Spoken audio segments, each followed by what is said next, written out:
I was disturbed with the decision, but quickly I turned to how can it be mitigated. The U.S. Supreme Court ends affirmative action in education tonight. The new pressure on public schools to better prepare students for higher education. Also new tonight, Fox 45 News confirms former Baltimore Mayor Catherine Pugh is on an advisory board at the State Department of Transportation. The questions about her position at a time when she was behind bars. It's unacceptable to me that they did not know as well.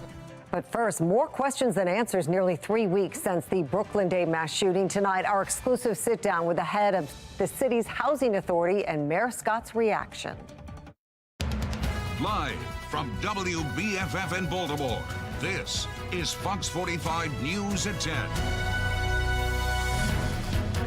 Thank you for joining us. I'm Mary Bubala. And I'm Kai Jackson. We're coming up on 3 weeks now since 2 young people were killed in South Baltimore. 28 others shot during an unpermitted community event. That's right. In the days following that shooting, public safety agencies have claimed they didn't know the event was happening on July 1st, despite it being held every year at different times, though. That's right. Tonight, our Mackenzie Frost has her exclusive sit-down with the city's housing authority. You're about to hear how the breakdown happened and the response from Mayor Brandon Scott. The fallout continues as the investigation into the Brooklyn Day mass shooting is underway. Mayor Brandon Scott says it's unacceptable HABC didn't know about the block party event before it took place. And we have new reporting showing what previous block party events in Brooklyn may have looked like. Mayor Brandon Scott calling for more details from the agency running the Brooklyn Homes housing development. The folks that actually are responsible for that housing development should have known. How did the Brooklyn Day block party go undetected this year, especially after more than 20 years of holding the event? It's unacceptable to me that they did not know as well. We took that question directly to the housing authority. How did HABC not know that this was taking place? We ask ourselves that all the time. HABC President and CEO Janet Abraham says the tenant council usually put on the event, but that panel hasn't been in place for a few years. We just did not have the intel. Video on social media showing several years of the block party. 2020, at least one weapon seen. Here's video from 2021 showing the massive crowd, the event evolving into more of an adult party. No cap, a lot of sticks, a lot of guns, a lot of drugs. 2022, Brooklyn Day also honoring Officer Kiana Hawley, who was killed while on duty. Fox 45's investigation uncovering the man who rented this U-Haul truck seen at the block party after 30 people were shot, also rented the party supplies like tables and chairs. The man arrested in February and May of this year, charged with dealing drugs in Brooklyn Homes. Does Brooklyn Homes have a drug dealing problem? Well, I can honestly say to you, Mackenzie, that Brooklyn Homes have the same issues that we experience across the city. While police have yet to charge anyone directly connected to the shooting, Abrahams now says HABC knows who helped throw the massive block party this year. After the event took place, our investigators went out. And I can sit here and tell you, yes, we know what units provide the electricity for the event. Yes, we do. And we have then turned that information over to the proper authorities. Will the people who are responsible for throwing this party be able to stay in their public housing at Brooklyn Homes?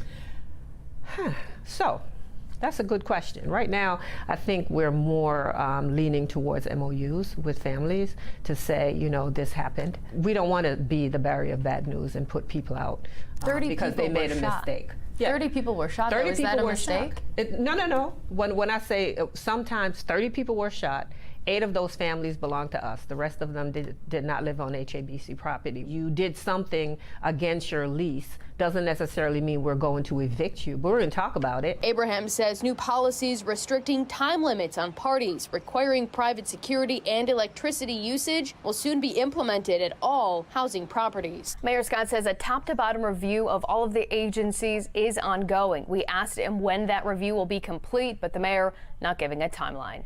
In the newsroom, Mackenzie Frost, Fox 45 News. The Mayor's Office of Neighborhood Safety and Engagement, also known as MONSE, is facing questions about its response to the shooting. During last week's hearing on the shooting response, Councilwoman Odette Ramos asked Acting Commissioner Richard Worley if the police department would be open to an independent review of the department's response. He said yes. Today, Fox 45 News asked the mayor if the same should be done for MONSE. We'll be making sure that Monty makes any changes that are necessary in every agency, because that's my responsibility and no one else to make sure that that happens. Fox 45 News is also pressing the mayor about the mediations Safe Streets workers did before the shooting. During the hearing on Thursday, Monty said 5 mediations of Safe Streets workers took place at the Brooklyn Day block party, but have yet to be reviewed. The mayor maintains the inner workings of the program should be kept secret. Have you seen the form that the Safe Streets workers used when they go out in the communities and talk to people, that they keep track of their mediations? I have probably not seen them in a long time, but I've been working with this organization for many, many years, so I know what they do. I'm in full support of what they do. Can the public see that form? We're talking about a very privileged document, Mackenzie. So there is a document does exist? We're talking about a very sensitive process. We cannot put those workers at risk just because we want to think about and critique and criticize something that some people don't understand. Can the public see a blank form? I think the public should trust and know, just like they trust our police officers, that these lifesavers are out there doing their work. Well, another question we have about Safe Streets: how workers are trained. The Board of Estimates today approved a $134,000 contract for the University of Baltimore to train Safe Streets workers. The school will partner with the Schaefer Center for Public Policy to create the Violence Intervention Certificate Program. This certification program is going to go incredibly far in expanding our capacity to do this work as a city, and to help formulate the best strategies to continue doing this work and saving lives across Baltimore. Now, Fox 45 News has been trying to find out how Safe Streets workers are trained for years, but the Mayor's Office of Neighborhood Safety and Engagement would not tell us. Last summer, Fox 45 News spoke with one Safe Streets worker who gave us some insight into what training Safe Streets workers do receive. But who does that training? What does that look like? I mean, so it comes from all walks of life. Okay. We get CPR training, we get Narcan training, we get all types of mental health recognition, and a lot of PRP work. So it's a lot that go into what we do. Well, we want to hear from you. Should city leaders request a special prosecutor to investigate Safe Streets? So far, 96% of voters say yes. Head to foxbaltimore.com/vote to weigh in. New tonight, Fox 45 News has confirmed former Baltimore Mayor Catherine Pugh is still serving on the advisory board at the State Department of Transportation. She was listed as serving on the board even while she was behind bars in Alabama. So how is this possible? Our Jeff Abel is live demanding transparency in a story you're seeing first on Fox. Jeff? Well, she may have been locked up, but she was hardly locked out. In fact, even as Catherine Pugh was serving time in a federal prison, we're learning tonight she was also remained an appointed member of a state council.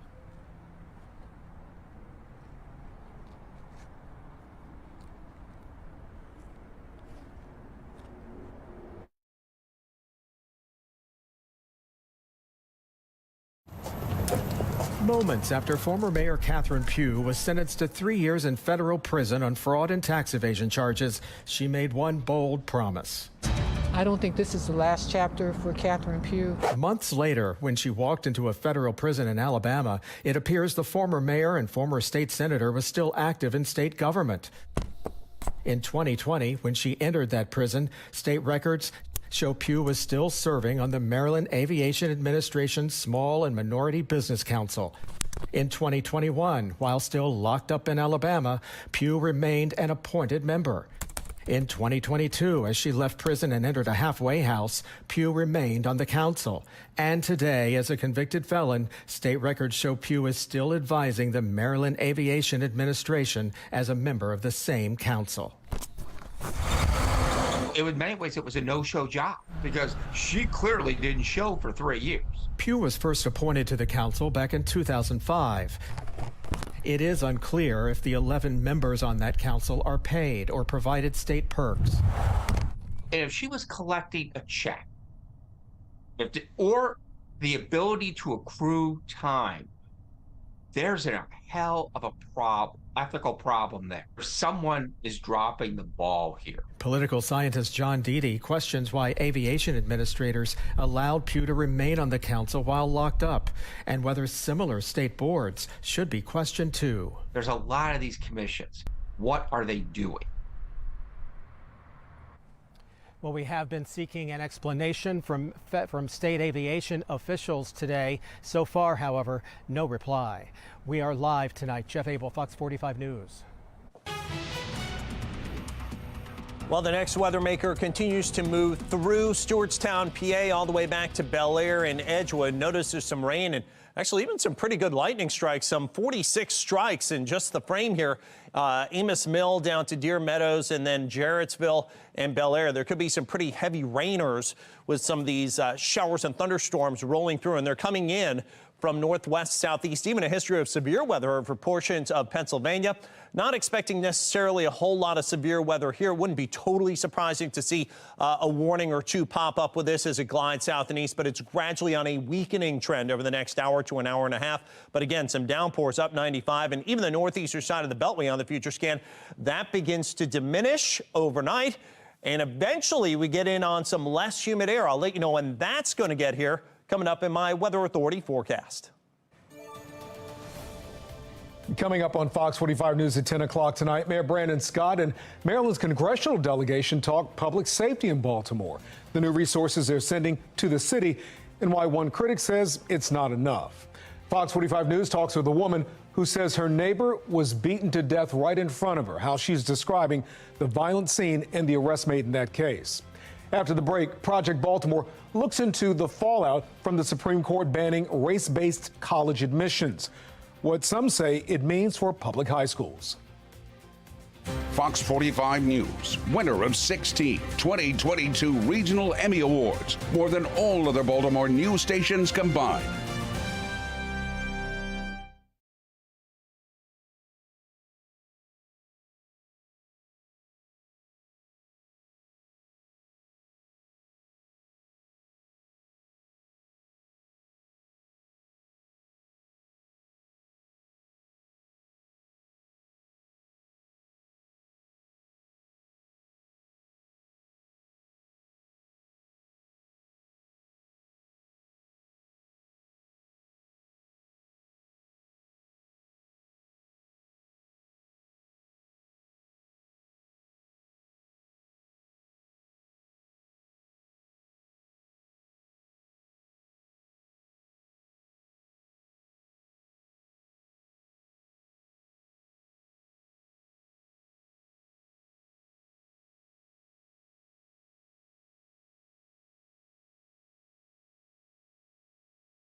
Fallout continues over the U.S. Supreme Court decision banning affirmative action in the college admission process. As Project Baltimore's Chris Papps explains, some believe this ruling now puts more pressure on public schools to better prepare students for college.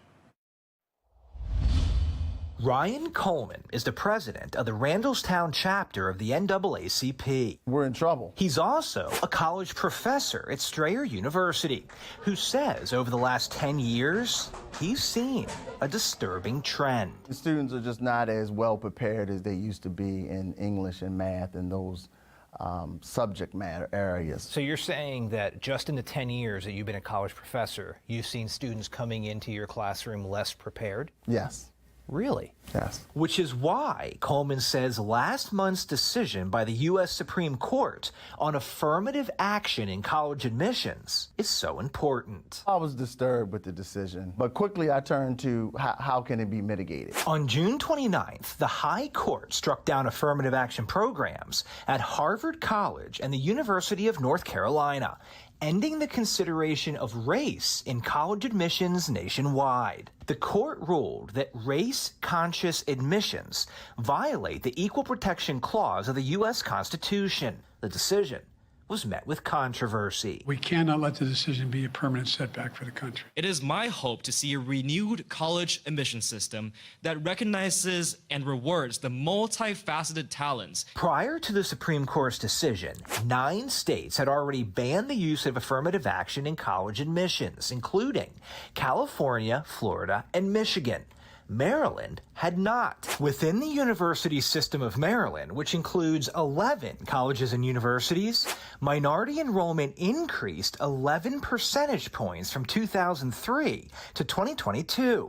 But Coleman says, following the Supreme Court's ruling, he expects that number to drop because he says black students, especially in our region, are not receiving the public education they need to compete in higher education. The proof is in the pudding if you just look at the academic achievement. If you just look at Baltimore County, the academic achievement has drastically gone down from now till 10 years ago. Baltimore County public school students take different state tests today than 10 years ago. But to give you an example, in elementary school in 2012, 89% of students scored proficient in reading. 10 years later, in 2022, about 40% scored proficient in English language arts, the closest equivalent. Last year, just 8% of 8th graders tested proficient in math. More than 8,500 8th graders took the test. 92% of Baltimore County students were not proficient in math. They're not being prepared, and the failure is such that we just accept it. I think we're starting to get in this place where failure is okay. Coleman tells Project Baltimore the Supreme Court's ruling, combined with the public school system failing to properly educate so many black students, is a double hit.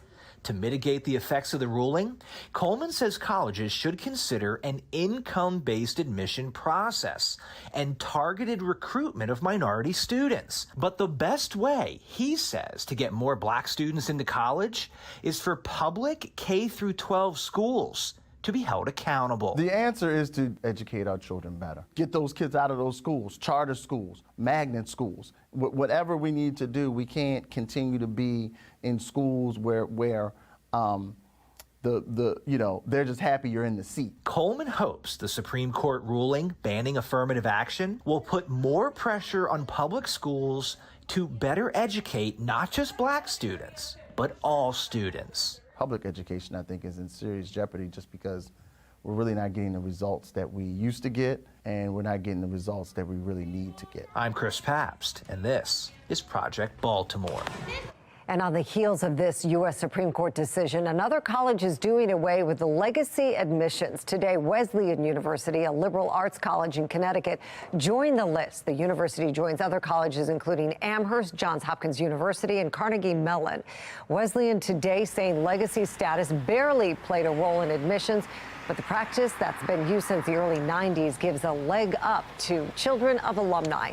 Those who support legacy admissions argue it helps build a stronger intergenerational community and encourages donations.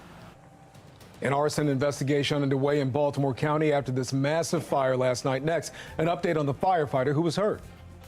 Education issues spurring some to switch political parties. I'm Kayla Gaskins, and coming up, hear from a politician who made that decision. And as we track a round of rain and thunderstorms north and east of the city, we continue in the sticky, muggy weather. The comfort factor remains pretty low at the humid scale, number 1 out of 5 scale, so 5 being the best. So not feeling too good today, not feeling good tonight, not really feeling too good tomorrow, and the heat continues all the way through Friday. But look at those 80s over the weekend. I'll let you know if that comes with less humidity.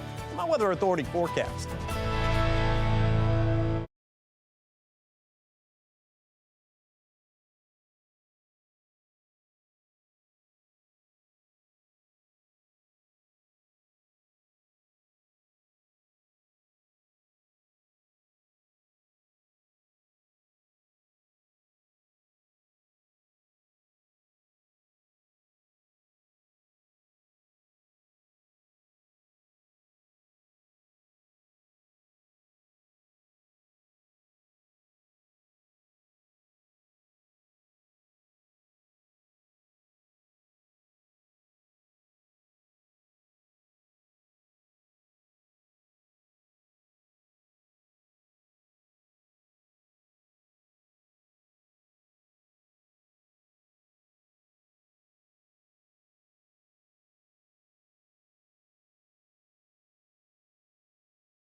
Making headlines, a suspect is in custody charged with arson after that massive 3-alarm fire in Baltimore County.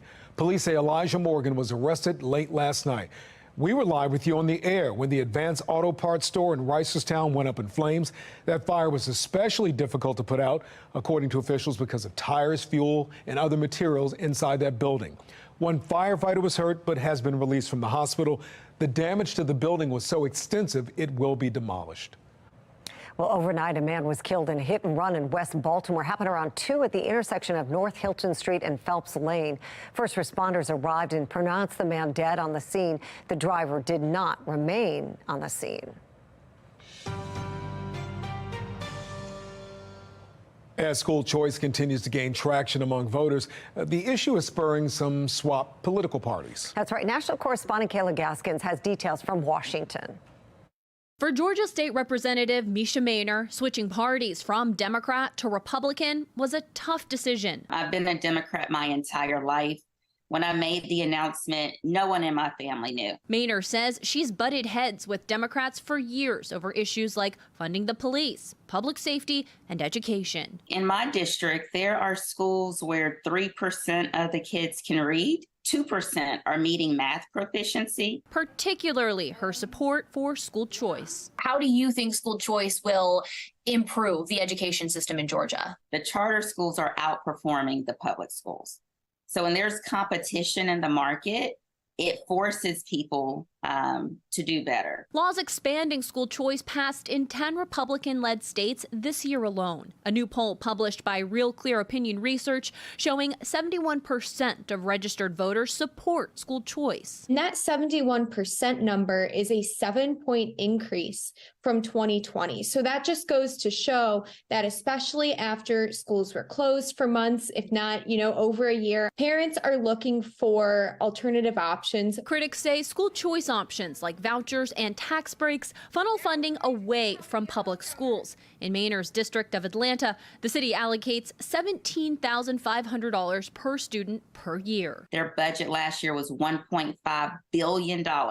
With $1.5 billion, 97% of the students can't read. Maynor says when it comes to education, the Democratic Party is the one that changed. The old Democrat Party, education was the value. That was the way out of the Jim Crow era. Republican candidates emphasizing education ahead of next year's race as new polling shows half their voter base considers K-12 education a big problem. In Washington, I'm Kayla Gaskins. Starting tomorrow morning, Fox 45 News is your home for the FIFA Women's World Cup, coming to you from Australia and New Zealand. Now, that will create changes for our lineup. Tomorrow morning, you can watch our morning news starting at 4:30 on the CW Baltimore, while World Cup action plays out right here on Fox 45. Once the World Cup broadcast ends around 8 a.m., our morning news will return to Fox 45. Then tomorrow night, you can find our 10 o'clock news on CW Baltimore, while more World Cup action plays out here on Fox 45. An arrest is made 2 months after an Anne Arundel County man is beaten to death outside his home. You'll hear from neighbors. I'm very confident about our performance in this case. That just feels like wishful thinking by a desperate defense attorney who knows that they don't have a case. Another emotional day in court as the state presents its case against a Squeegee kid in the death of a Baltimore driver. Next, the tough questioning of a Baltimore homicide detective. And a story ahead on Fox 45, the new federal funding coming to Baltimore to help fight crime. Fox 45 News demands accountability.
Mayor Scott joining state and federal leaders in Washington, D.C. today. Leaders meeting on the city's crime crisis and announcing more federal funding coming this way. So what does this mean for residents? Keith Daniels joins us live with those details tonight. Keith?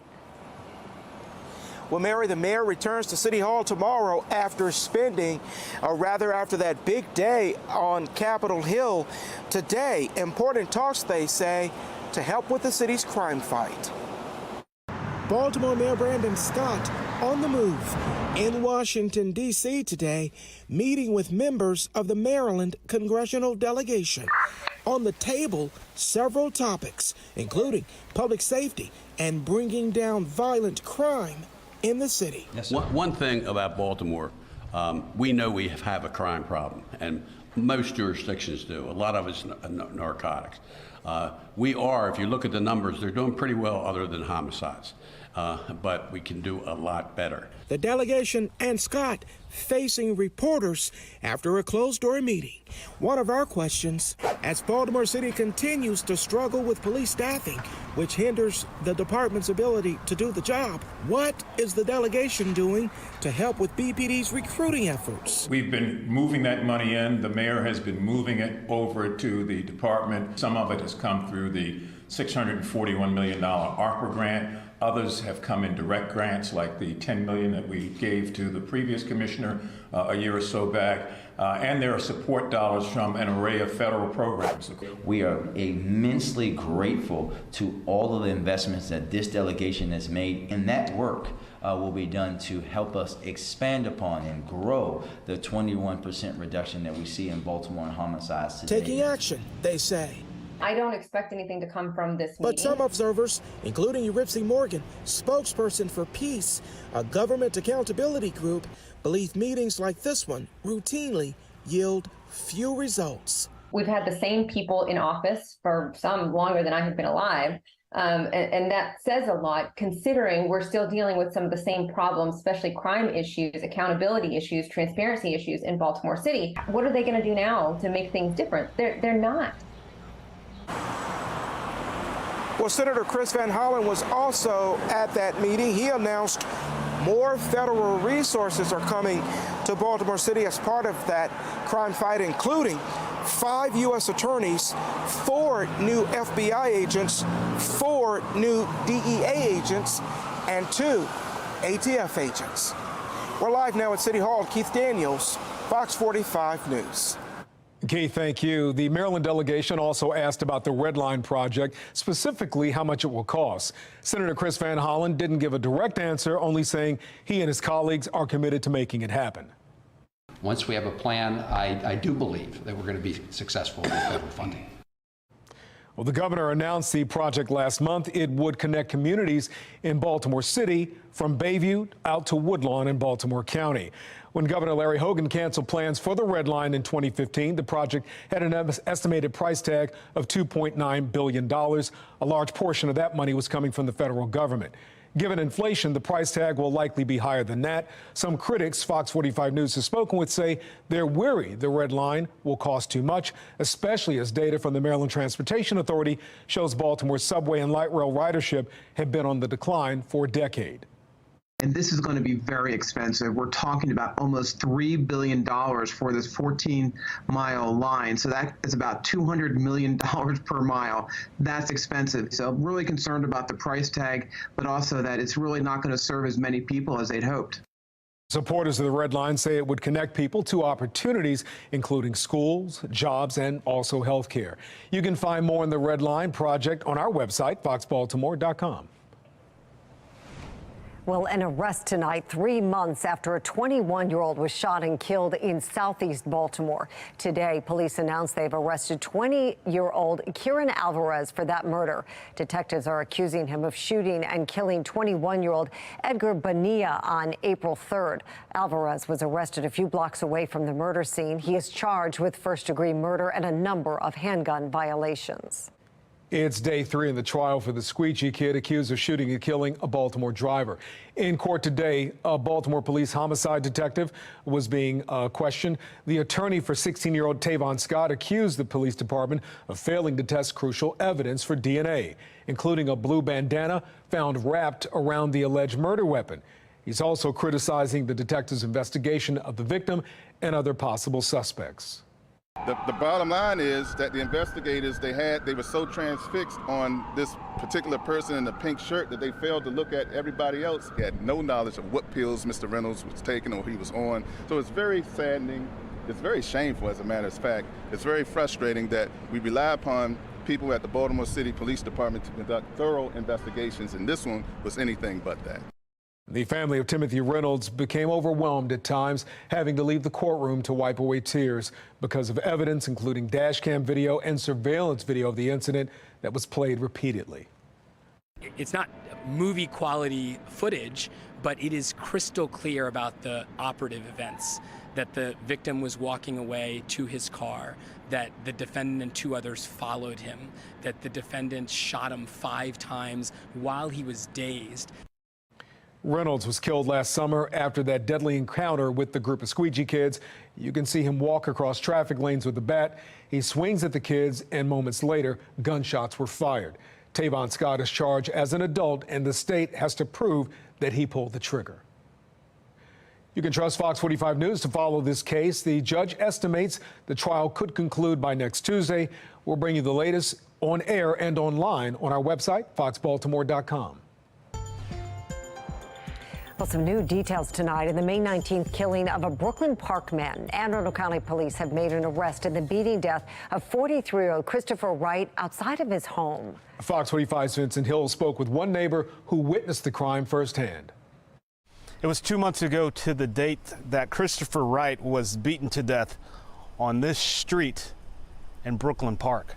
According to charging documents, 26-year-old Trevor Garrett Taylor is now behind bars. And investigators say it all started because of a fight between 2 teens. I heard a bunch of noise outside, and I looked out the window, and I saw a bunch of kids. Donna lives next door and saw it all unfold. Those kids driven to the home of Christopher Wright by Taylor after a fight at school between Taylor's nephew and Wright's 14-year-old son. Taylor telling Wright to let the teens finish their fight or Wright would get beaten up. Then it got real loud, and everybody was like fighting, running out the door and stuff like that. The entire altercation captured on surveillance cameras in the neighborhood. Charging documents say after the men began fighting, Wright stumbled behind a car while Taylor punched him in the face before sweeping Wright's legs, causing him to hit his head on the pavement. Then the little boy came out and he was screaming to try and get his father up. But then when he did get his dad up, the whole back of his head was, was just gone. Sick to my stomach because it was bad. Wright died the next day from his injuries. The cause of death, blunt force trauma to the head. Fox 45 spoke with Wright's fiancée, Tracy Karapczynski, shortly after about what their son is going through. These boys came here for Trenton, and he's going to have that guilt for the rest of his life that, my dad went in there, defended me. Karapczynski, not ready to talk on camera after news of Taylor's arrest, instead sending Fox 45 a statement that reads in part, "Although I am relieved there has been progress in the investigation, we do not feel any relief in the grief that we feel for the loss of Chris." Now, Taylor is facing a count of manslaughter and 3 counts of second-degree assault. There was also another adult male inside that car who has not yet been charged in Christopher Wright's death. In Brooklyn Park, Vincent Hill, Fox 45 News.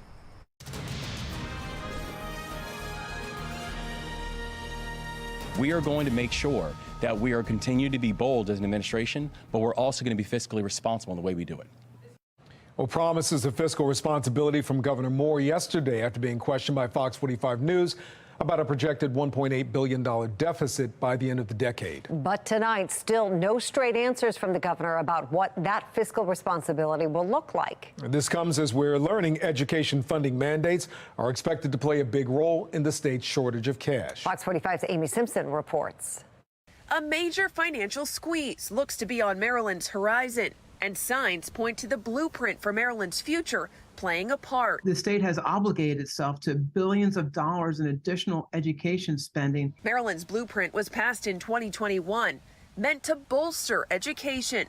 by infusing billions into schools and classrooms statewide. But Blueprint is already forcing local governments to feel the pinch. From Baltimore City realizing the funding mandate this spring, it was a gut punch. To districts saying they don't know how they'll find the cash moving forward. Even if our commissioners raise taxes, they will not be able to raise them at the rate that will allow us to implement Blueprint. You know, I've got counties on the Eastern Shore that have said for the entire time since Kerwin has been passed that they cannot afford it. Now that financial blow hitting at the state level. You have the mayor of Baltimore who says that this is going to be a gut punch to the city. Well, it looks like the state is getting a gut punch with the latest news of deficits coming to Maryland.